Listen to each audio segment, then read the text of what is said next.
Alhamdulillah, wasyukru ala nikmatillah. Asyhadu an la ilaha illallah wahdahu la syarikalah wa asyhadu anna Muhammadan abduhu wa rasuluh allazi la nabiyya ba'da. Amma ba'du.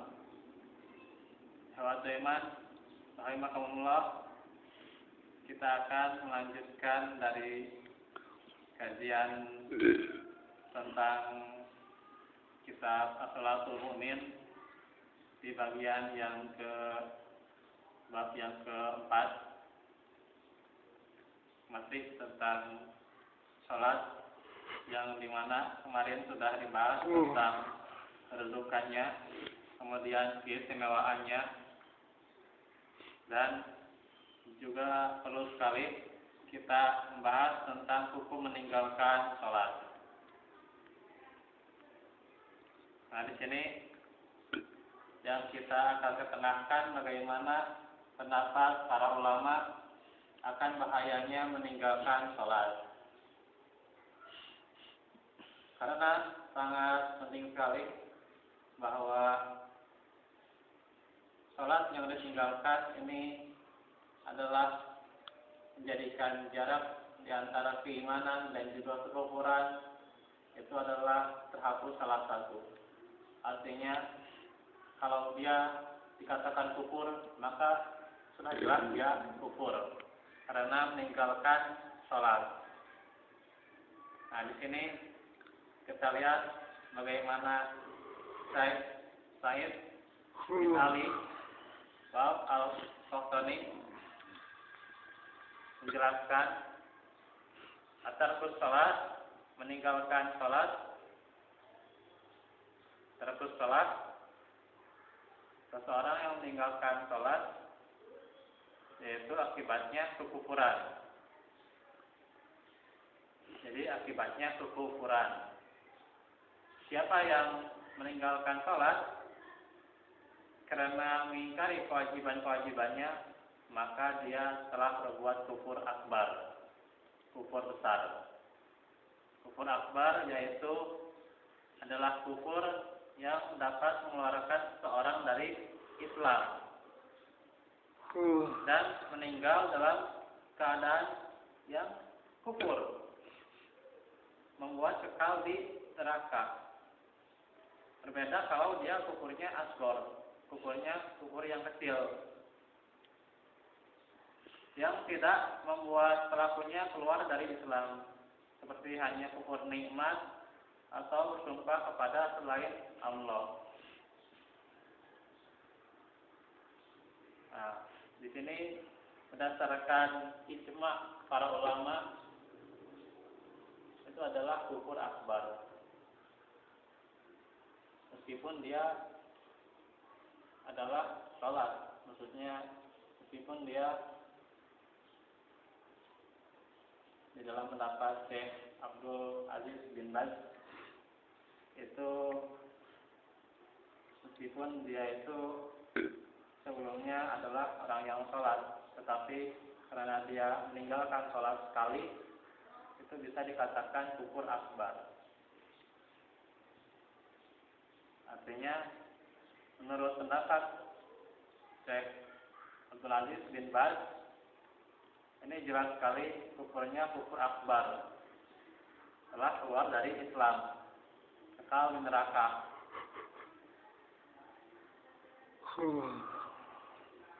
Dan ini bukan perkara kufur asgor, karena memang di ulama kita dirinci kufur mana yang dimaksud. Kalau kufurnya itu karena malas, berarti dia kufurnya adalah kufur yang tidak mengeluarkan dari Islam. Tapi kalau kufurnya karena mengingkari daripada kewajiban sholat, itu adalah keluar dari Islam. Nah, di sini Syekh Abdul Aziz bin Baz menjelaskan bahwa seseorang yang kufur besar itu adalah karena mengingkari kewajiban sholat. Jadi seseorang yang menganggap bahwa sholat itu tidak wajib, maka dia telah kafir, telah kufur akbar, keluar dari Islam.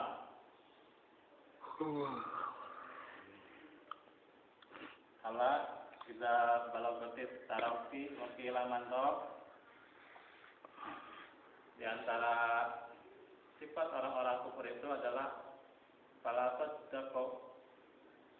Jadi dia adalah falatat dako ala sholat, tidak membenarkan dari syariat Rasulnya, apalagi dari sholat. Jadi jelas di sini adalah kekufuran akbar ketika dia mengingkari kewajiban sholat itu sendiri, keluar dari Islam. Karena itu kalau dia hanya malas saja, ini bisa jadi dekat kepada kekufuran akbar. Ketika dia malas dari melaksanakan kewajiban, dia dekat kepada kekufuran akbar. Walaupun bukan sebenarnya dia kufur akbar, tapi dekat-dekat dengan kekufuran akbar. Artinya boleh jadi suatu saat dia berpikir bahwa lebih baik dirinya tidak sholat. Nah, itu yang sering dipikirkan. Udah kamu mau ngapain sholat-sholat, perilaku belum benar, mendingan saya sholat, tapi baik, benar. Kalau melihat di Al-Quran, yang sholat memang celaka ya, tapi yang tidak sholat lebih celaka lagi. Gitu. Kalau yang sholat, dia sholatnya tidak benar celaka, tidak benar ya, itu celaka sholatnya. Apalagi yang tidak sholat, PMDK itu ya, masuk neraka tanpa testing. Mending kalau orang yang sholat masih ada testing, apakah benar atau salah sholatnya. Kalau benar, dia beruntung. Tapi kalau sholat, ya dia celaka, hanya menerima siksaan sementara saja. Tapi kalau dia sudah meninggalkan sholat, itu adalah langsung ke neraka tanpa testing. Karena salah satu dari perkataan dari penghuni dari neraka Sakor, dia menjawab, mengapa engkau masuk neraka Sakor? Kata dia, lam yakum minal musholin, karena kami tidak mendirikan sholat. Maka itulah dari lebih celaka lagi merekanya yang meninggalkan sholat. Nah, di sini dijelaskan orang yang meninggalkan sholat sama sekali, walau dia meyakini kewajibannya dan tidak mengingkarinya, maka Syekh Said bin Ali mengatakan maka dia juga dihukumi kafir. Wah, ini berat ya, berat kalau kita berpegangan kepada Syekh Said bin Ali. Dan Said bin Ali mengatakan, dan menurut pendapat yang benar dari beberapa pendapat para ulama, bahwa kekufurannya itu adalah kufur akbar, kufur besar, berdasarkan sejumlah dalil yang akan disebutkan.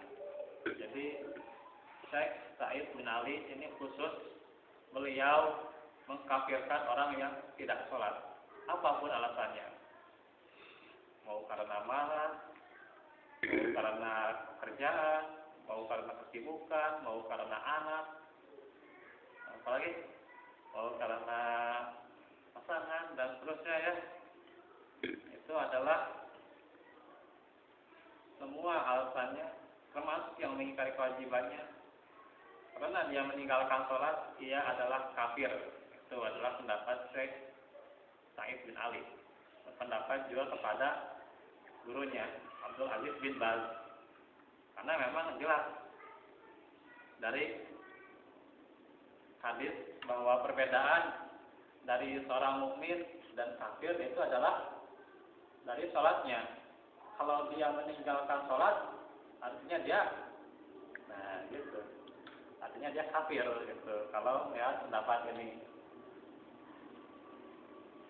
nah di situ memang sangat jelas, apalagi disambung dengan dalil-dalil yang disebutkan.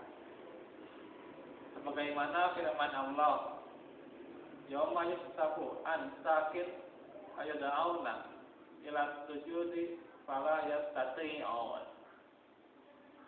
Pada hari betis ketika itu dibuka, disingkapkan, dan mereka dipanggil untuk bersujud, maka mereka tidak kuasa dalam keadaan pandangan mereka tunduk ke bawah.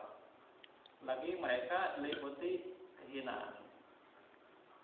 Jadi ketika betis mereka, maksudnya dosa-dosa mereka diperlihatkan dari betisnya, dan mereka dipanggil untuk sujud. Mereka disuruh sujud oleh Allah, tapi mereka malah, kalau bahasa Sunda kita, gabruk gitu. Gabruk, sujudnya nggak sanggup, nggak bisa sujud dengan sebenarnya. Tidak bisa menempatkan dari anggota sujud. Gabruk, tersungkur, sehingga mereka tersungkur ke bawah, dan itu adalah kehinaan bagi mereka. Khasyiatan absaruhum tarhaquhum billah. Dan sesungguhnya mereka dahulu di dunia itu adalah disuruh untuk bersujud.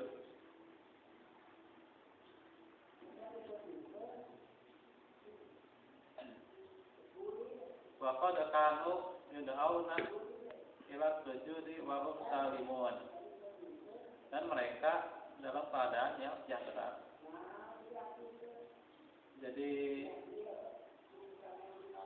ketika mereka itu disuruh dalam waktunya yang lapang, maksudnya di sini waktunya lapang, sejahtera, aman, kaya, tidak mau sholat, maka pada hari kiamat mereka itu sangat terhina karena dari betisnya disingkapkan dosa-dosanya,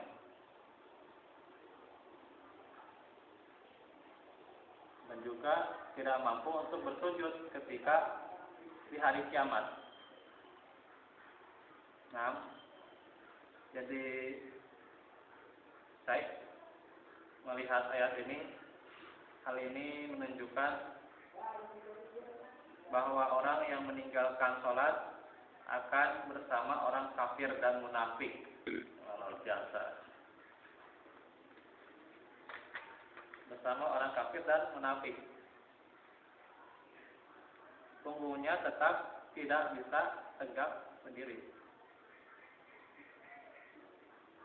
Ketika kaum muslimin sujud, maka seandainya mereka itu tergolong kaum muslim, niscaya mereka bisa sujud, ya. Nah ini, seandainya kalau mereka itu Islam, pasti mereka bisa sujud, sebagaimana yang diizinkan bagi kaum muslimin. Jadi kalau Islam itu bisa sujud, kafir itu tidak sujud, itu maksudnya. Jadi kalau dia tidak bisa sujud, berarti dia kafir. Kita lihat di hadis yang lain sebenarnya ada tentang hadis orang yang riya. Tapi di sini tidak ditulis ya, yaitu orang yang riya, dia itu sama disuruh sujud, tapi dia tersungkur. Nah, kalau riya itu kufurnya akbar atau asgor? Asgor ya. Bisa dilihat di kitab Tauhid bab riya. Kufurnya asgor, kecil, tidak mengeluarkan daripada Islam. Artinya kalau melihat dari dalil tentang riya, artinya sebenarnya dia tidak kafir. Jadi kalau kita baca potong dari pendapat Syekh, ya jelas mungkin bisa jadi mengkafirkan. Tapi karena ada hadis yang lain yang lebih menguatkan, artinya dia masih Islam, hanya dekat-dekat kepada sifat orang-orang kafir. Dan orang yang sholat itu mereka bahagia, sedangkan orang yang meninggalkannya mereka dikumpulkan. Jadi dikumpulkan, bukan termasuk. Jadi beda kalau kita bahasakan dikumpulkan, bukan termasuk. Kalau dikumpulkan berarti belum tentu. Nah, sekarang kita analogi lagi ya. Saya kelas A dikumpulkan dengan kelas B dan C. Nah, ini nggak apa-apa. Anggap saja saya kelas A ya. Saya kelas A dikumpulkan dengan kelas B dan C. Saya kelas berapa? Kelas B. Nah, kelas B. Kan saya statusnya kelas A di suatu sekolah misalnya atau di suatu pesantren. Dikumpulkan dengan kelas B dan kelas C. Berarti tetap statusnya kelas A. Tetap statusnya kelas A, kecuali kalau saya mengundurkan diri atau saya dikeluarkan atau pindah kelas. Sedangkan nggak ada dasarnya saya sedang kelas A. Dan tidak ada datanya, saya sedang keluar kelas. Saya sedang keluar kelas, nggak ada datanya, tidak ada datanya. Jadi tetaplah saya kelas A, meskipun dikumpulkan, meskipun dikumpulkan dengan kelas B dan C. Nah di situ. Nah jadi gitu. Cara rumusnya kan kecil, simple gitu. Jadi kalau dia Islam dikumpulkan dengan orang kafir dan munafik, apakah dia tetap Islam? Tetap Islam. Selama dia tidak keluar dari Islam, tidak murtad, dan juga tidak menyebabkan dia itu pindah ke agama yang lain. Nah itu adalah selama dia tidak murtad, tidak pindah, tidak batal Islamnya, berarti dia tetap Islam. Nah itu jadi sebenarnya kalau melihat lebih cerdas, kita tidak mudah untuk menjelaskan daripada ketercelaan yang berlebihan. Kalau berlebihan disangkanya itu kafir.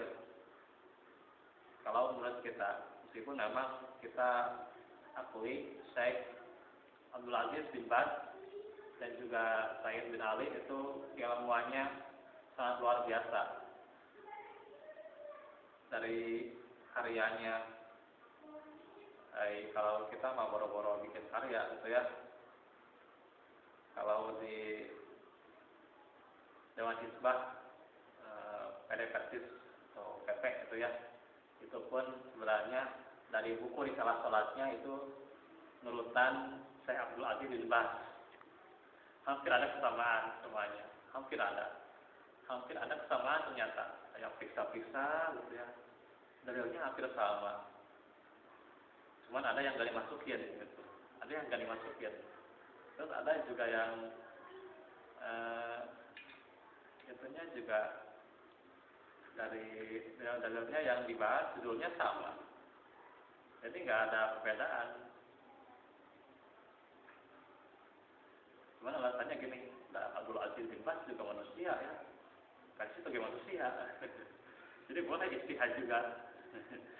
Ya, jadi maksudnya ya di sini memang perlunya kita cerdas dalam menjelaskan pendapat para ulama. Jangan hanya kita membaca secara zahir, secara teks, sehingga kita memutuskan secara teks. Waalaikumsalam. Jadi di sini melihat dalil yang pertama, maka ini bisa dikatakan syekh yang memang mengatakan demikian. Kita ke dalil yang kedua, dalil yang terakhir saja dulu ya. Oh iya. Karena waktu membatasi.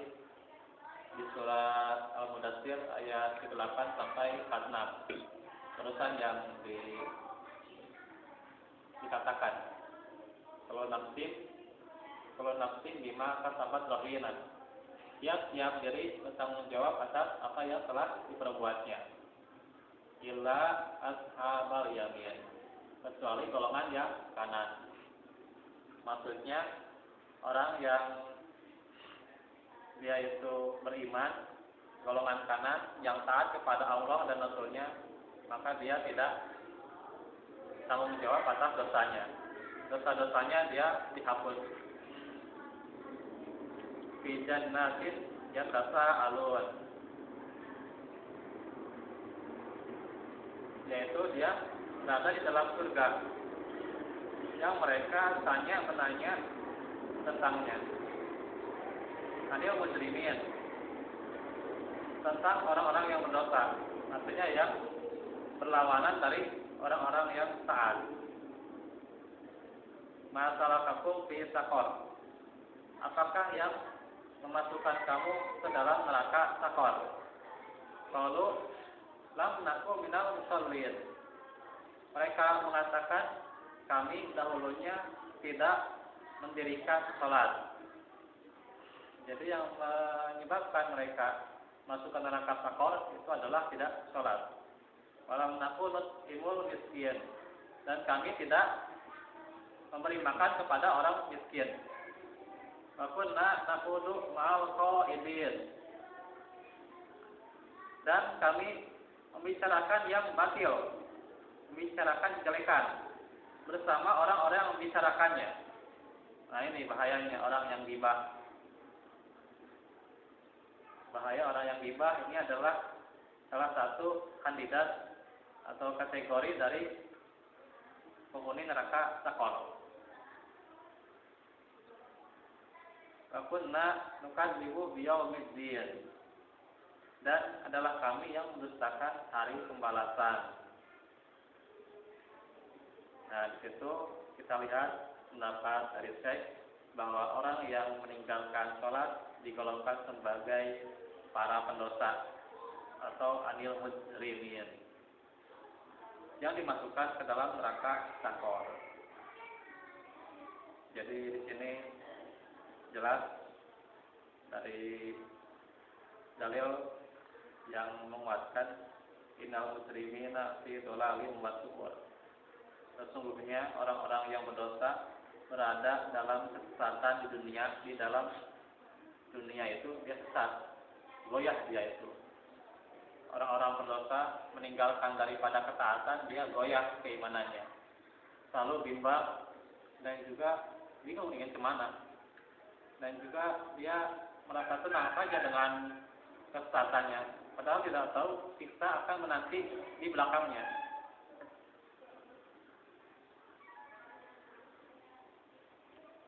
Yauma yushabuna fin nari ala wujuhihim luku mastasaqor. Ingatlah pada hari mereka diseret ke neraka, atas muka mereka dikatakan kepada mereka, rasakanlah sentuhan api neraka. Nauzubillah min dzalik.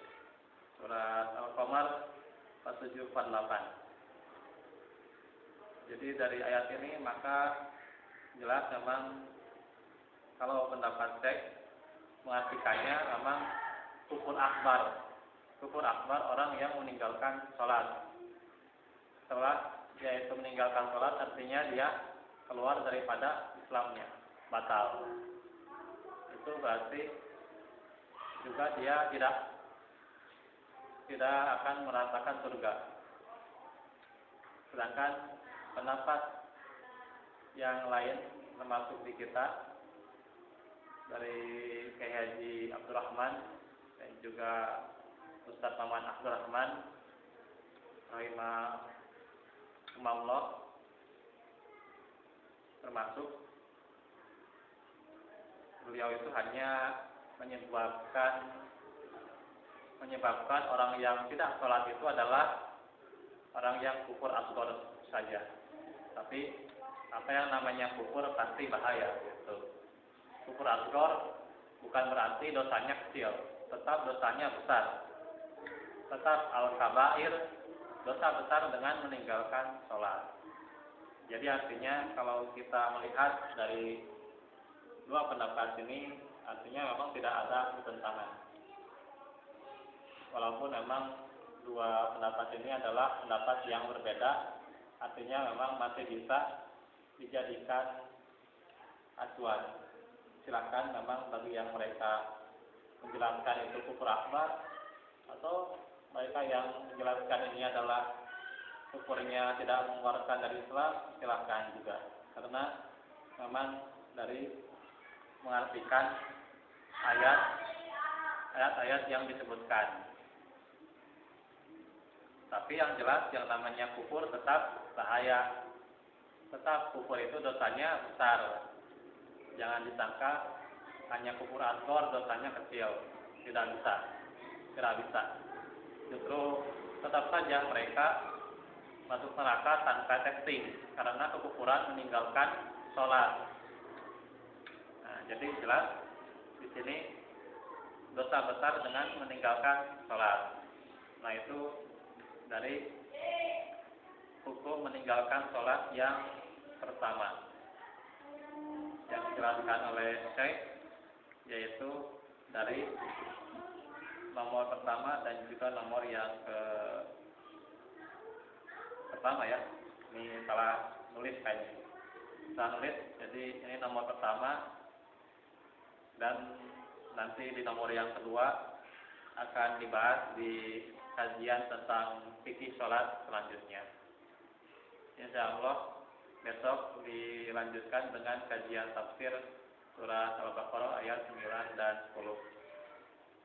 Semoga tentunya dengan ini kita semakin terperingatkan. Kita diperingatkan agar meninggalkan daripada dosa. Agar jangan sampai kita meninggalkan sholat apapun keadaannya. Selama kita masih sadar. Selama hayat masih dikandung badan gitu ya. Oh iya. Ya itu saja dulu. Mohon maaf apabila ada kesalahannya. Besok tentang tafsir surah Al-Baqarah. Subhanakallahumma wa bihamdika asyhadu an la ilaha illa anta astaghfiruka wa atubu ilaik. Wa akhiru da'wana alhamdulillahi rabbil alamin. Assalamualaikum warahmatullahi wabarakatuh. Waalaikumsalam warahmatullahi wabarakatuh. Mangabdi di aya nu SMS mah ketik nomor teleponna sabaraha? 089 537 197 Nomor ke email 0258. nomor ke email Di risalah 12blogspot.com. hubungi Ya, ke kemana? Mutiara Risalah.